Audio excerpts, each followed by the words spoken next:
Bien, les estaba diciendo entonces que en el periodo clásico tenemos la hegemonía de Atenas en el 479 al 464, la hegemonía de Esparta del 464 al 404, la de Tebas del 404 al 379, la de Macedonia del 379 al 354 y la época de Alejandro Magno del 336 al 323.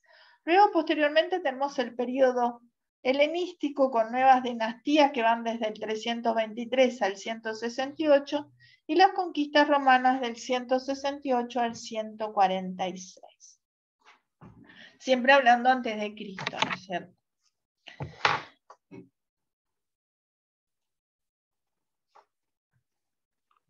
Troya y Lión o Pérgamo del Asia Menor sostuvo contra los griegos un sitio de 10 años, inmortalizado por Homero. Los restos de la ciudad han sido descubiertos por Schliemann en los alrededores del pueblo. Perdón. Un momentito.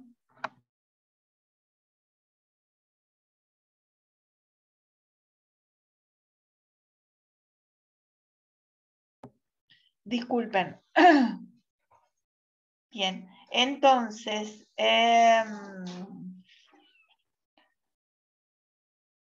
les decía, el tema entonces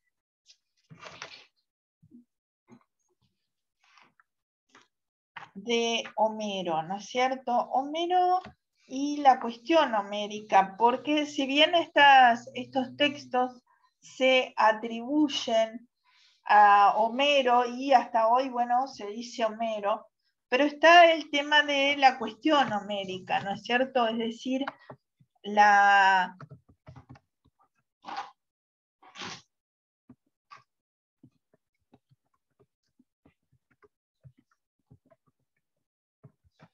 ¿Sí? La antigüedad discutió a Homero y a veces le hizo críticas, ¿sí? Y depende de la época, ¿no? Por ejemplo, a mediados del siglo XVI, el francés José Julio Escaligero presenta las primeras críticas a la creencia de que los textos de Homero carecían de interpolaciones o mutilaciones. Pero la cuestión se abordó cuando se produjo la querella de los antiguos y de los modernos en Francia de fines del siglo XVII y principios del siglo XVIII.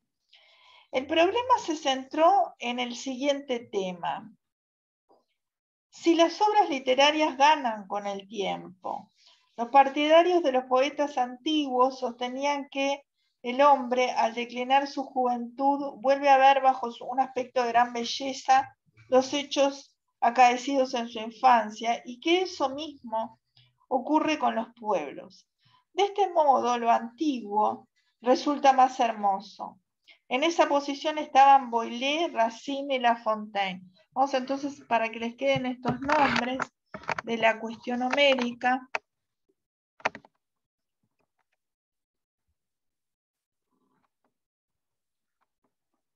Entonces,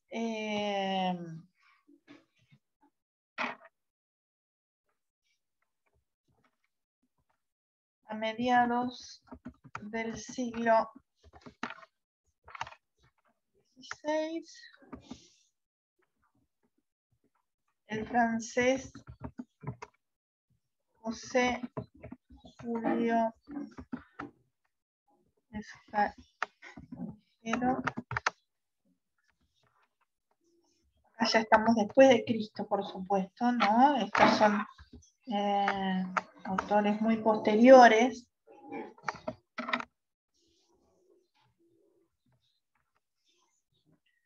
Presenta las primeras críticas a la creencia de que los textos de Homero a los textos de Homero, vamos a poner en general, ¿no?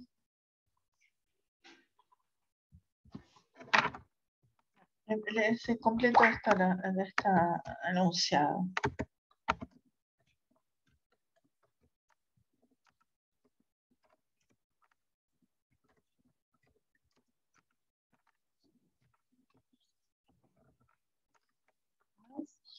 Y entonces le decía que estos autores, otros autores, Bolle, Racine,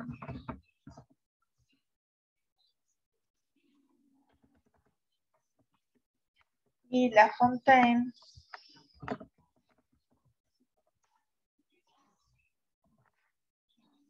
le compartían la idea, ¿no? En general, de que lo antiguo resulta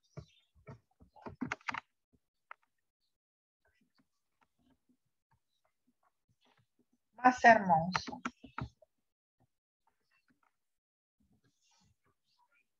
¿Ah? La defensa de los modernos estaba hecha por Perrault, el autor de los cuentos fantásticos, y por Fontenelle. Este opinaba que si desde el punto de vista de las aptitudes es igual el mérito de los modernos, aprovechándose de las ideas y progresos de las generaciones sucesivas, deben necesariamente ser superiores a los antiguos, decía.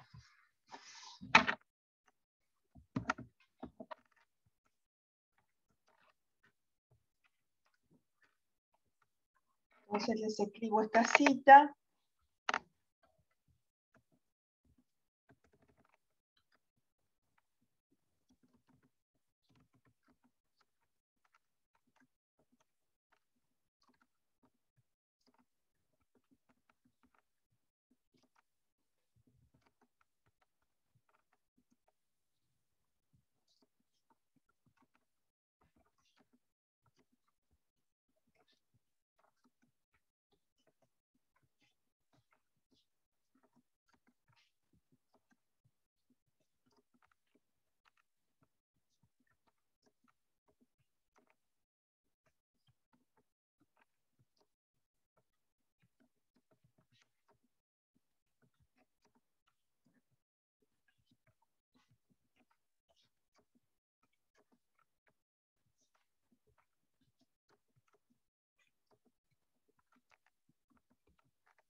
¿Ah?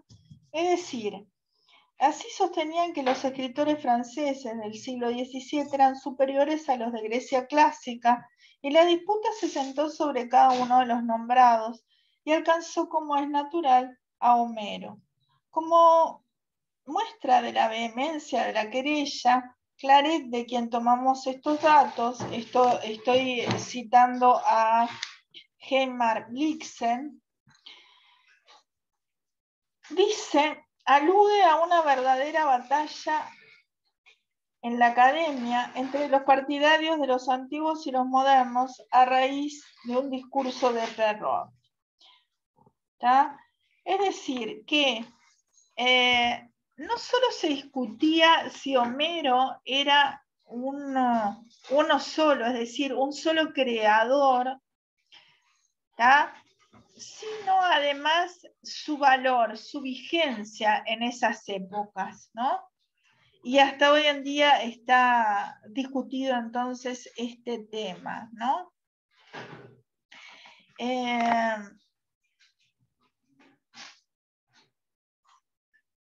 El verdadero iniciador de la cuestión homérica fue el gran filólogo alemán Federico Augusto Wolff, que vivió entre 1759 y 1824. Fue uno de los más destacados profesores que tuvo la Universidad de Halle, que es una universidad alemana. Luego pasó a Berlín y por fin a Marsella, donde murió. Escribió a propósito de Platón, Hesíodo, Aristófanes y Luciano y Horacio, pero lo que le dio fama de crítico eminentísimo fue su prolegómena de Homero, editada justamente en el año, por esta universidad en el año 1795. Así que vamos a escribir este escritor que fue entonces Federico Augusto Wolf, que vivió entonces, reitero, entre los años 1759 y 1824. ¿Ah? Que entonces fue un filólogo alemán, ¿tá?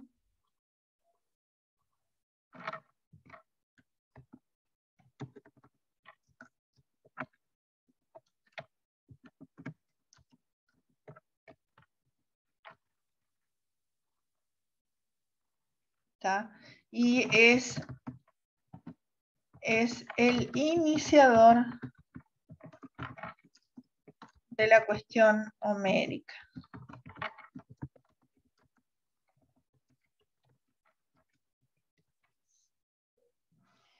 En esta obra, este autor sostuvo, en este que yo les decía, la obra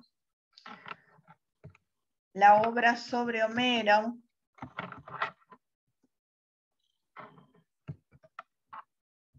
prolegómeno sobre Homero,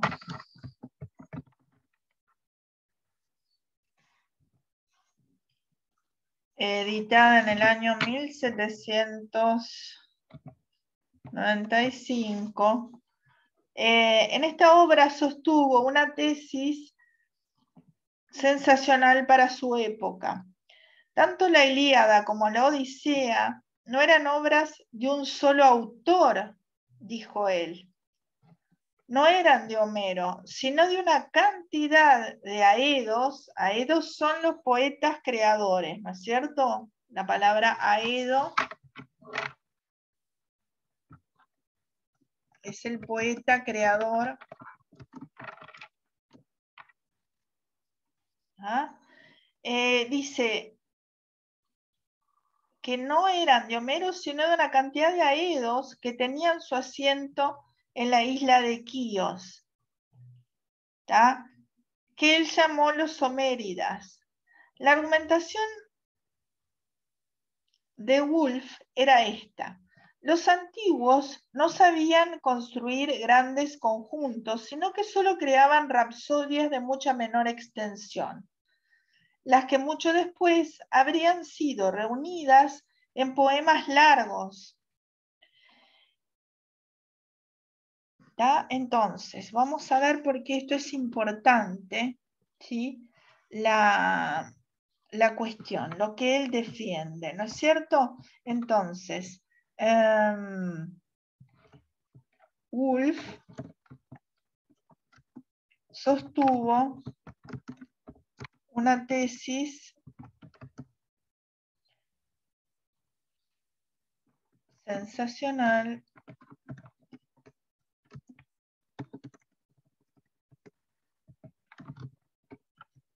para su época. ¿Cuál era? Que tanto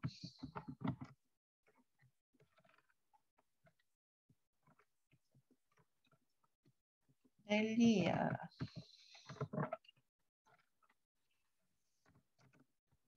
como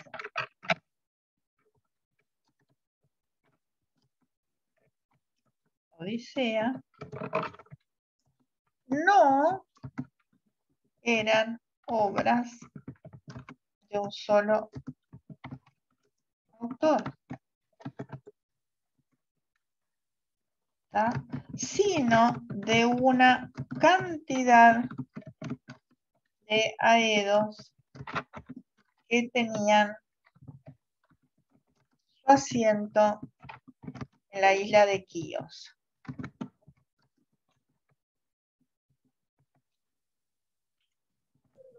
Profesora, ¿Sí? A Milagro se le había apagado el celular y me pide, dice que le está pidiendo para poder entrar. Pero sin embargo, acá no veo que nadie me esté pidiendo, ¿eh? Porque ¿No? ahora no, Ah, está. Me dijo que le avisara por eso. no, acá no veo a nadie. ¿No? Está. No. Espere, los entonces homéridas.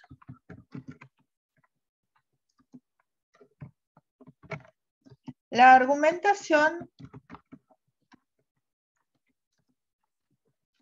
era esta.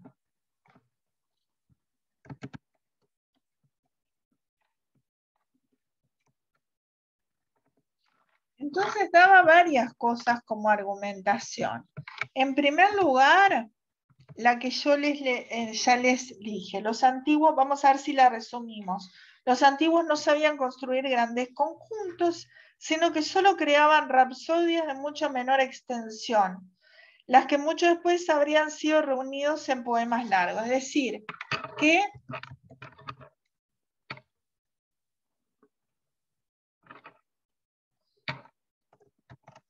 los antiguos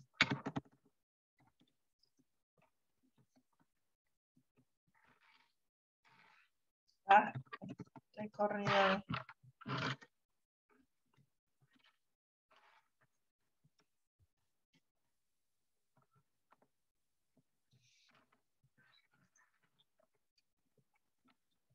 Creaban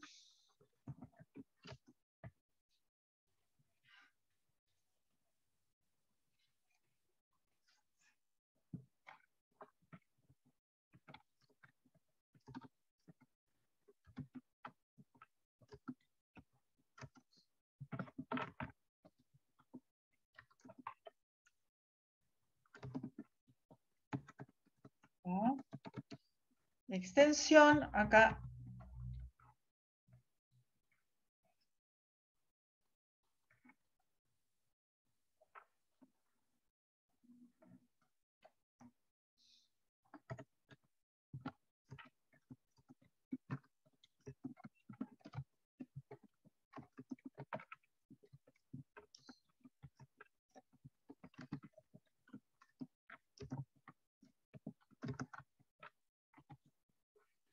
Este sería un punto.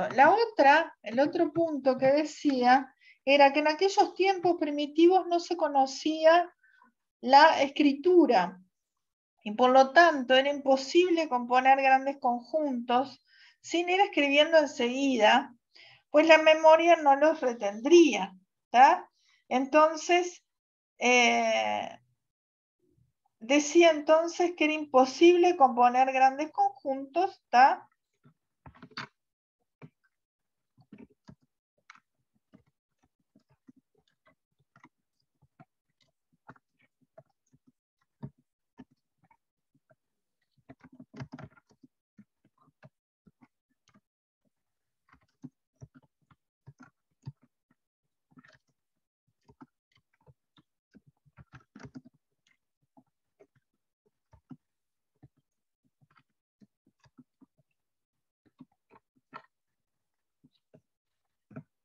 ¿tá? Después, el otro punto que es importante, que decía que los poemas homéricos están llenos de contradicciones que revelan la existencia de muchos autores originarios, a pesar de las refundiciones posteriores. ¿tá?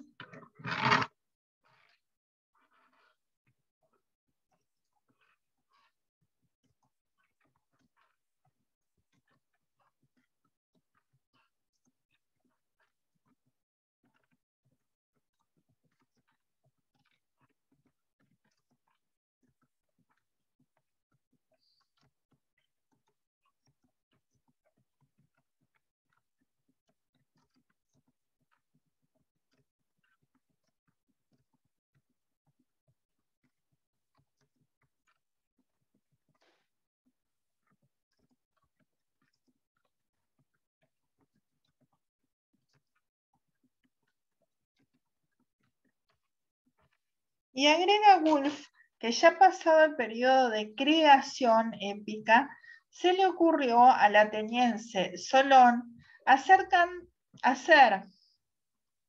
cantar los poemas homéricos en las fiestas paranteneas, por lo cual, sin duda, exhortó a los aeros de Quíos a organizar un poema orgánico y estable, del cual habrían derivado la Ilíada y la Odisea. La reunión de estos cantos quizá se habría hecho algo después, en la época de Pisístrato y de Hipias, su hijo, y dichas rapsodias serían yuxtapuestas por medio de versos agregados que obrarían de nexos. Estos puntos de vista de Woolf fueron acogidos primero con estupor y enseguida aprobados plenamente, y ya se negó la existencia de Homero. Entonces apareció Federico Guillermo Landman, que vivió entre 1873 y 1851, uno de los críticos de más sentido metódico de la Alemania de su época, profesor de la Universidad de Königsberg y luego catedrático de la literatura griega de Berlín, y al cual se le considera uno de los fundadores de la crítica moderna. En una de sus obras, que se llama Consideraciones a propósito de la Ilíada y de Homero, Landman divide esta epopeya en 10 y 9 rapsodias originarias, las cuales refundidas habrían dado lugar a la Ilíada. ¿Tá? Así que vamos a poner ese otro autor.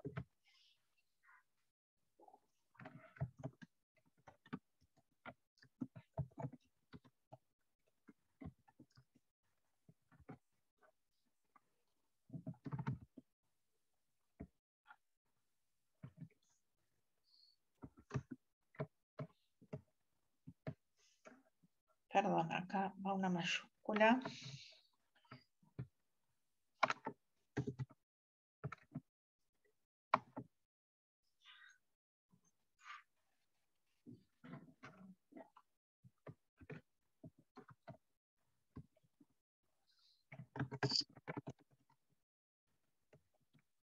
Vivió entonces entre 1873 a 1851.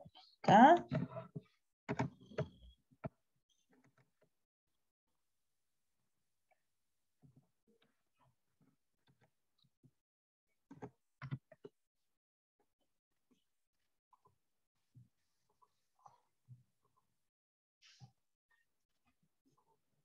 Y para sintetizar un poquito lo que les acabo de leer, esto último, entonces podríamos poner que en su obra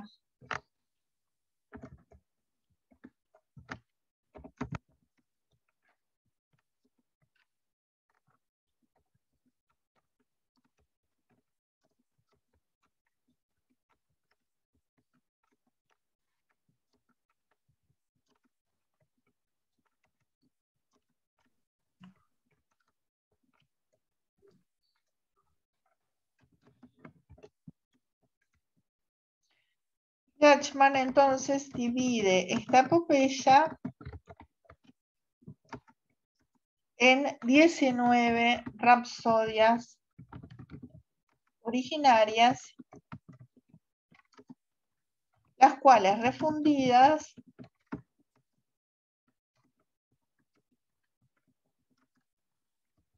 habrían dado lugar a la Ilíada.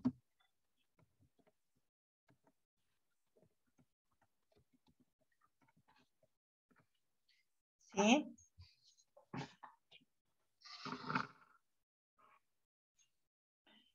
Bien.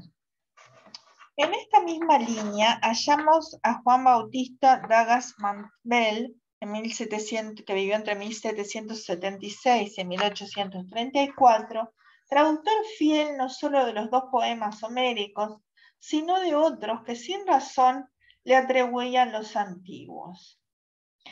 Y autor de un estudio titulado Manera como debe pronunciarse la lengua griega. Su tesis era la siguiente: desde poco después de la guerra de Troya, se produjo una poesía intuitiva, espontánea y eminentemente popular. Esa poesía fue objeto de yuxtaposiciones hasta que se formaron los poemas atribuidos a Homero. Y así podríamos citar a varios helenistas que después de Woolf negaron a Homero. Es decir, que vieron que si bien Woolf fue el primero, después varios entonces se adhirieron y agregando elementos diferentes, ¿sí?, sobre entonces esta postura de la cuestión homérica, ¿no es cierto? Es decir, esto de que Homero no hubiera sido un autor único, sino hecho por diferentes, unido posteriormente y hecho por diferentes autores, o sea, diferentes aídos, y como era transmisión oral, si hubiera quedado cuando lo plasmaron a la escritura, en realidad como único autor el otro, cuando en realidad no había sido uno solo. ¿Queda entendida esta idea? Sí, profe. Esto es una linda pregunta, ¿no? De Homero y la cuestión homérica, que ustedes pueden profundizar, ¿está?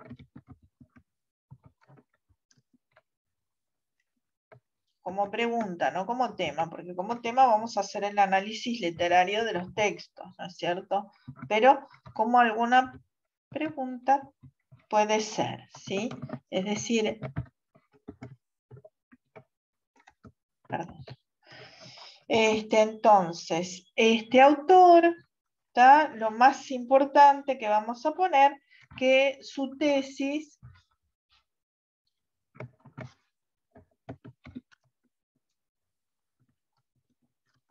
era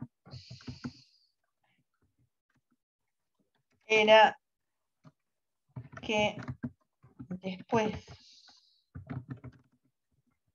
de la guerra de Troya se produjo una poesía intuitiva, espontánea,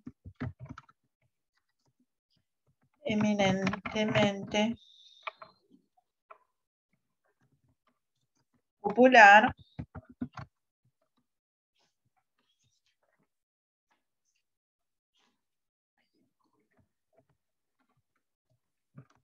esa poesía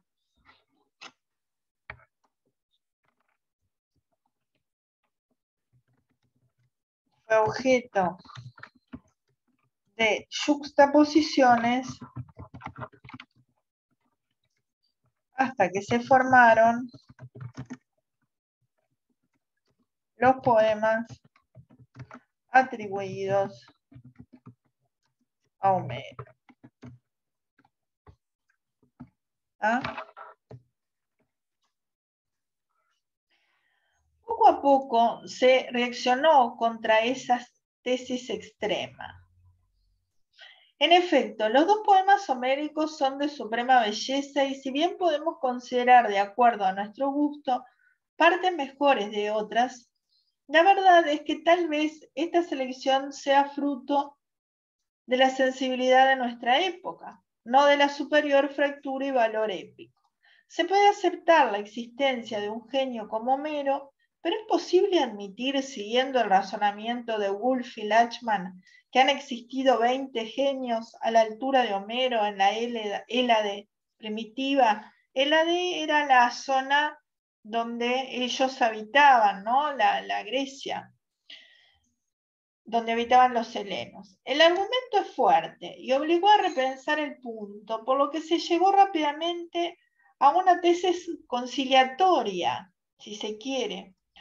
Un poeta genial creó el núcleo primitivo y otros poetas de menos valor habrían hecho agregados imitando a Homero. Tal fue la tesis de Gottfried Hermann en sus interpretaciones homéricas, editadas en el año 1834. 32, perdón. ¿Tá? Cuando se descubrió que la escritura era conocida en Chipre, Micenas, Tirinto, Pilos y demás lugares de Grecia, tanto la peninsular como la asiática, muchísimo tiempo antes de Homero, la argumentación de Woolf sufrió un serio quebranto. Pero ¿cuál era ese núcleo primitivo? Se pensó, y así lo sostuvieron Christ y Groth, que ese se hallaría formado por un poema más antiguo que llamaron la Aquileida, porque estaría centrado en las hazañas de Aquiles con exclusión de otros temas conexos. El tal poema abarcaría los actuales cantos 1, 8 y 11 hasta el 22.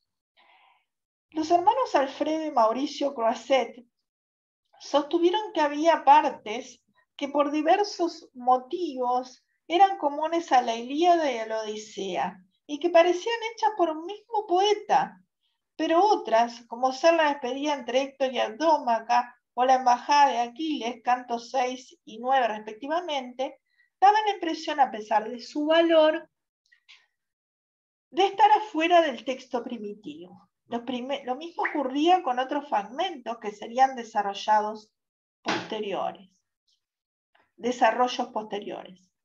En fin, Pablo Mason, en su introducción a la Ilíada, admite la hipótesis de que esta no fue originariamente escrita tal como ha llegado hasta nosotros, sino escrita para ser recitada en rapsodias aisladas en los palacios de los nobles de la Hélade. Aún mismo si se admite que la mayor parte del poema haya sido compuesto por Homero.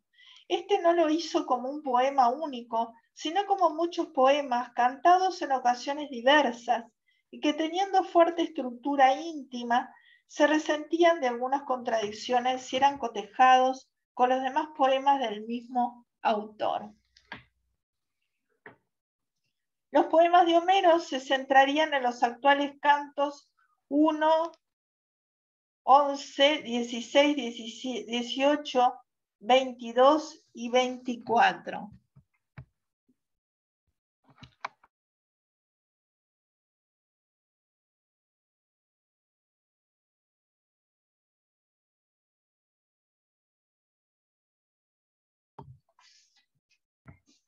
Y luego recibirían agregados y desarrollos de otros poetas posteriores, hasta que un determinado momento se hizo la refundición de todo este material, adjudicándosele indiscriminadamente a su totalidad a Homero. Desde luego, si Homero vuelve a resucitar para la crítica, siempre quedará frente a cada pasaje la discusión de si se trata de una rapsodia más antigua o más moderna, original u obra de continuadores, pero ya serán problemas de detalle. ¿Tá? Así que, gente, hasta por acá entonces esta cuestión homérica que es si bien no va a ser lo que nosotros vamos a tener como punto principal, sí tenemos que saber esas diferentes posturas, ¿sí? Y lo que es esto, una idea de lo que es esta cuestión homérica, ¿sí? Es decir, estas diferentes posturas que hemos señalado, ¿sí? Ahora, dejaríamos por acá, ya quedan solo 4 minutos. Yo la clase que viene pondría algo, es decir, para el jueves que viene yo subiría otra clase, ¿sí? Y nos veríamos entonces el jueves 5 a las 21, ¿les parece? Sí, profe. Perfecto, entonces... Profe, ¿sí? una pregunta. ¿Todo lo que usted leyó lo va a subir a CREA ahora o no? Yo te digo, la parte de los programas sí, la parte Sí. de esta les queda como yo los dejé. Les puedo decir de los autores y pasar los autores, en todo caso, si hay algún PDF o algo, les paso las citas de lo que acabamos de ver, ¿sí? Bueno, entonces en principio Dale, buenísimo. le digo hasta el 5, ese avísele también a los demás compañeros, aunque yo voy a ponerlo, por supuesto, después ahí, pero entonces que recién nos veríamos el día 5 y ese sí sería de obligación, es decir, que yo ahí voy a pasar la lista. ¿Está? Está. Dale. Perfecto.